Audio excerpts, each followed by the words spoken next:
आज हम लोग दुनिया के उन 4 देशों के बारे में बात करते हैं जो रहने के लिहाज से सबसे बेहतर हैं। वो कौन से देश हैं? तो साल 2025 में जब दुनिया के कई हिस्सों में युद्ध हो रहे हैं, सीमाओं की सुरक्षा बढ़ाई जा रही है और देशों के बीच व्यापारिक तनाव भी बढ़ रहा है, तब भी कुछ ऐसे देश हैं जो अब भी शांति का झंडा थामे हुए हैं। 2025 की ग्लोबल पीस इंडेक्स रिपोर्ट के अनुसार दुनिया में देश के बीच संघर्षों की संख्या दूसरे विश्व युद्ध के बाद सबसे ज़्यादा हो गई है। इस साल 3 नए संघर्ष शुरू हुए हैं और इसके बाद कई देशों ने अपनी सैन्य ताकत बढ़ाने पर ध्यान दिया है।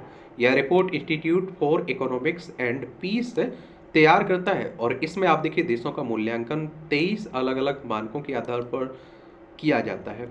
और आप देखेंगे कि इसमें आप देखिए ग्लोबल पीस इंडेक्स के अनुसार 2025 में 6 टॉप देश, इसमें आइसलैंड, आयरलैंड, न्यूजीलैंड, ऑस्ट्रेलिया नहीं ऑस्ट्रिया, स्विट्जरलैंड, सिंगापुर। और इनमें बाहरी झगड़े, रक्षा पर खर्च, आंतरिक सुरक्षा, आतंकवाद की स्थिति जैसे कारक शामिल होते हैं।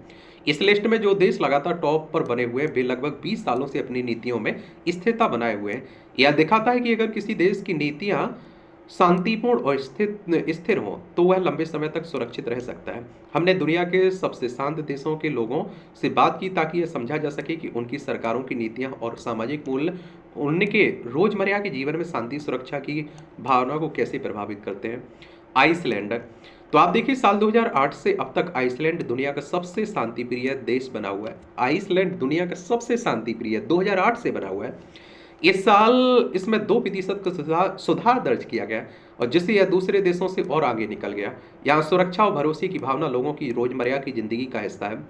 इंटरफेड ट्रेवल नॉर्थ यूरोप की जनरल मैनेजर इंगा रोस एंटोनियो नियो सदुत्तिर कहती हैं कि सर्दियों का मौसम कभी कभी मुश्किल होता है लेकिन लोगों के बीच का अपनापन ही असली सुरक्षा देता है। यहाँ आप रात में अकेले निकल सकते हैं, डर नहीं लगता है। कैफे और दुकानों के बाहर बच्चे अपनी गाड़ियों में आराम से सोते दिखते हैं।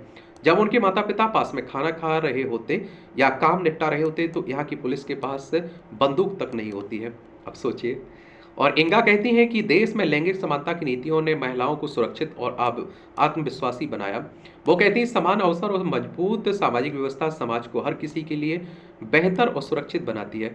इंगा सलाह देती है कि अगर आप आइसलैंड की इस शांति को महसूस करना चाहते हैं तो स्थानीय लोगों की तरह यहाँ यहाँ का जीवन जिए।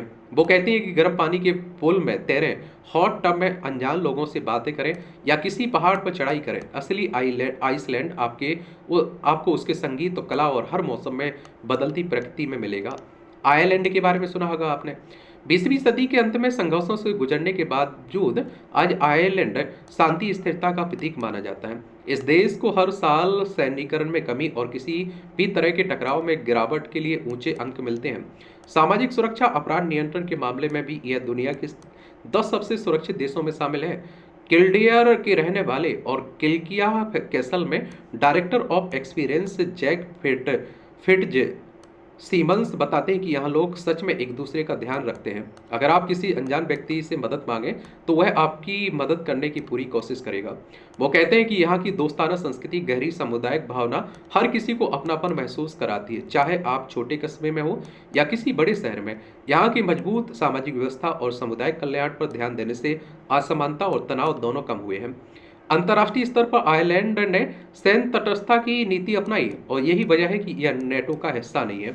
यहाँ विवादों को बातचीत और कूटनीति के जरिए सुलझाने की को प्राथमिकता दी जाती है और देश अपनी प्राकृतिक सुंदरता, सांस्कृतिक धरोहर की रक्षा पर भी विशेष ध्यान देता है और पर्यटकों का हमेशा गर्मजोशी से स्वागत करता है। फिट्ज सीमंस कहते हैं कि हमारे यहाँ आतिथ्य संस्कृति का हिस्सा है। विदेशी मेहमानों के प्रति हमारी स्वाभाविक में मेहमानबाजी उन्हें हमेशा प्रभावित करती है। वह कहते हैं कि यहाँ जिंदगी की रफ्तार थोड़ी धीमी है। लोग आज भी बातचीत और कहानियाँ सुनाने की अहमियत देते हैं। कभी भी आप किसी किले, शांत जंगल या किसी छोटे पब में बजते पारंपरिक संगीत से ज़्यादा दूर नहीं होते। यही अपनापन और सुकून आइलैंड को खास बनाता है। न्यूजीलैंड, तो इस साल न्यूजीलैंड को 2 स्थान ऊपर बढ़कर दुनिया का तीसरा सबसे सुरक्षित देश बन गया। सुरक्षा और शांति के क्षेत्र में सुधार, साथ ही प्रदर्शनों, आतंकवाद से जुड़ी घटनाओं में कमी इसकी मुख्य वजह रही है। प्रशांत महासागर में बसा यह सुंदर द्वीपीय देश भौगोलिक रूप से बाहरी संघर्षों से सुरक्षित है और इसकी आंतरिक नीतियां नागरिकों में स्थिरता, भरोसे की भावना पैदा करती हैं। ग्रीनर ग्रीनर पास्चर्स फर्म की डायरेक्टर मिसा मैनेक्स ओपी कहती हैं, न्यूजीलैंड के हथियारों से जुड़े कानून दुनिया के सबसे सख्त कानूनों में से हैं और यही लोगों में सुरक्षा की भावना को मजबूत करते हैं। वो बताती हैं यहाँ बच्चे अकेले स्कूल पैदल जाते हैं, लोग अपने घरों के दरवाजे खुले छोड़ देते हैं और सड़क किनारे किसी की गाड़ी गायब दिखे तो राहगीर खुद मदद कर एक खराब दिखे तो राहगीर खुद मदद के लिए रुक जाते हैं। यहाँ लोगों को व्यवस्था एक दूसरे पर पूरा भरोसा है।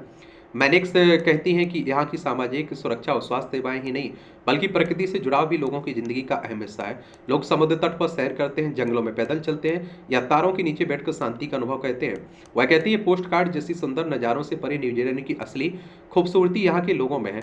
माओरी संस्कृति आज भी जीवंत है और जिंदगी की धीमी सुकून भरी रफ्तार लोगों के सोचने का नजरिया बदल देती है।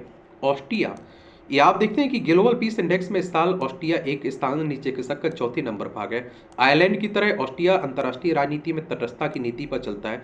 इसी नीति के कारण यह नेटो जैसे सैन्य गठबंधन से दूर रहता है। ऑस्ट्रिया अपनी ऊर्जा और संसाधन आंतरिक विकास पर केंद्रित करता है और SPA होटल जाग दो के मालिक आर्मिन फोर्टसेलर कहते हैं कि ऑस्ट्रिया की पुरानी तटस्थ नीति का मतलब है देश संघर्षों में नहीं उलझना बल्कि अपने लोगों में निवेश करना। यहाँ मजबूत सामाजिक ढांचा, अच्छी स्वास्थ्य सेवाएं, उच्च स्तरीय शिक्षा व्यवस्था लोगों में स्थिरता भरोसा पैदा करती है। स्टुबाई घाटी के न्यू स्वेप्ट में रहने वाले बताते हैं कि यहाँ लोग आधी रात को नदी किनारे टहलते हैं, घरों के दरवाजे खुले रहते हैं, कैफे के बाहर साइकिलें बिना ताला लगाए खड़ी रहती हैं। यहाँ सुरक्षा केवल एक आंकड़ा नहीं बल्कि जीने का एहसास है। वो कहते हैं कि यहाँ आने वाले लोग कुछ ही दिनों में तनाव से मुक्त हो जाते हैं, सुकून से सोते हैं, प्रकृति से जुड़े जाते हैं और यही इस जगह की असली सुरक्षा है जहाँ इंसान खुद को पूरी तरह महसूस कर सकता है। सिंगापुर ने इस साल भी छठा स्थान बनाए रखा है। यह शीर्ष 10 में शामिल एकमात्र एशियाई देश है और जापान 12वें और मलेशिया 13वें स्थान पर। सुरक्षा और व्यवस्था के मामले में सिंगापुर दुनिया के सबसे अग्रणी देशों में गिना जाता है और यहाँ प्रति व्यक्ति रक्षा खर्च बहुत अधिक है। केवल उत्तर कोरिया और कतर ही इससे आगे है। यहाँ संघर्ष लगभग ना के बराबर है। मजबूत आंतरिक सुरक्षा लोगों में गहरी शांति और भरोसे की भावना पैदा करती है। स्थानीय निवासी सिनरन हान कहते हैं कि मैं देर रात पैदल निकलता हूँ और मुझे कोई डर नहीं लगता। घर लौटना भी वैसा तनावपूर्ण नहीं होता जैसा ज़्यादातर बड़े शहरों में होता है। वह कहते हैं कि यहाँ लोगों को सिस्टम पर पूरा विश्वास है जो एक शांत देखभाल करने वाला सुकून देने वाला माहौल बनाता है। हालांकि LGBT अधिकारों पर सिंगापुर का रवैया अब भी पारंपरिक है और समलैंगिक विवाह पर रोक बनी हुई है, फिर भी समाज में बदलाव की दिशा में प्रगति दिख रही है और पिंक डॉट प्राइड फेस्टिवल जैसे आयोजन अब पहले से कहीं बड़े और सुरक्षित माहौल में हो रहे हैं। इस साल की रैली में लोगों ने पहले की तुलना में खुद को ज़्यादा सुरक्षित महसूस किया है क्योंकि युवा सिंगापुरी समाज में स्वीकृति बढ़ाने की दिशा में आगे बढ़ रहे हैं। हान आगंतुकों की सलाह देते हैं कि वे यहाँ की सुरक्षा से मिलने वाली एक स्वतंत्रता का पूरा आनंद लें। वह कहते हैं सुबह 2 बजे नदी किनारे टहलने, देर रात स्ट्रीट फूड खाएं या पार्क में सैर करें। यहाँ सब कुछ बहुत आज़ाद और निश्चित महसूस होता है, चाहे आप स्थानीय निवासी हो या पर्यटक। तो देख रहे हैं इस तरह से होती है व्यवस्थाएं। आप लोग क्या सोचते हैं? आप मत इस चक्कर में छोड़ दीजिएगा अपने देश में कि वो मोबाइल छोड़ दें, आप गाड़ी छोड़ दें बिना उसकी लॉक की, मालूम चला गेट खोले छोड़ जाए, मालूम चला चोरी मोरी हो गया। ये सब हमें खुद देखना पड़ता है। और कई जगह तो आप देखते हैं कि लोग कहते हैं कि कई देशों में कई राजधानियां हैं उन देशों की कि वो अगर आपका फ़ोन भी छूटा हुआ है तो वहीं छूटा रहेगा। वहाँ नियम कानून भी सख्त है और हर जगह CCTV कैमरे लगे हुए हैं। और एक देखिए चाहत भी होती है, जैसे हम आप हैं, हमें आपको क्या ज़रूरत है भाई, मेहनत का खा रहे हैं हम लोग। अगर हमारे पास सामने कुछ भी डला रहे हम लोग मिट्टी समझेंगे दूसरे का, लौटा देंगे भाई, क्या मतलब है हमारे लिए। बाकी आप लोग क्या सोचते हैं बताइए आप। धन्यवाद।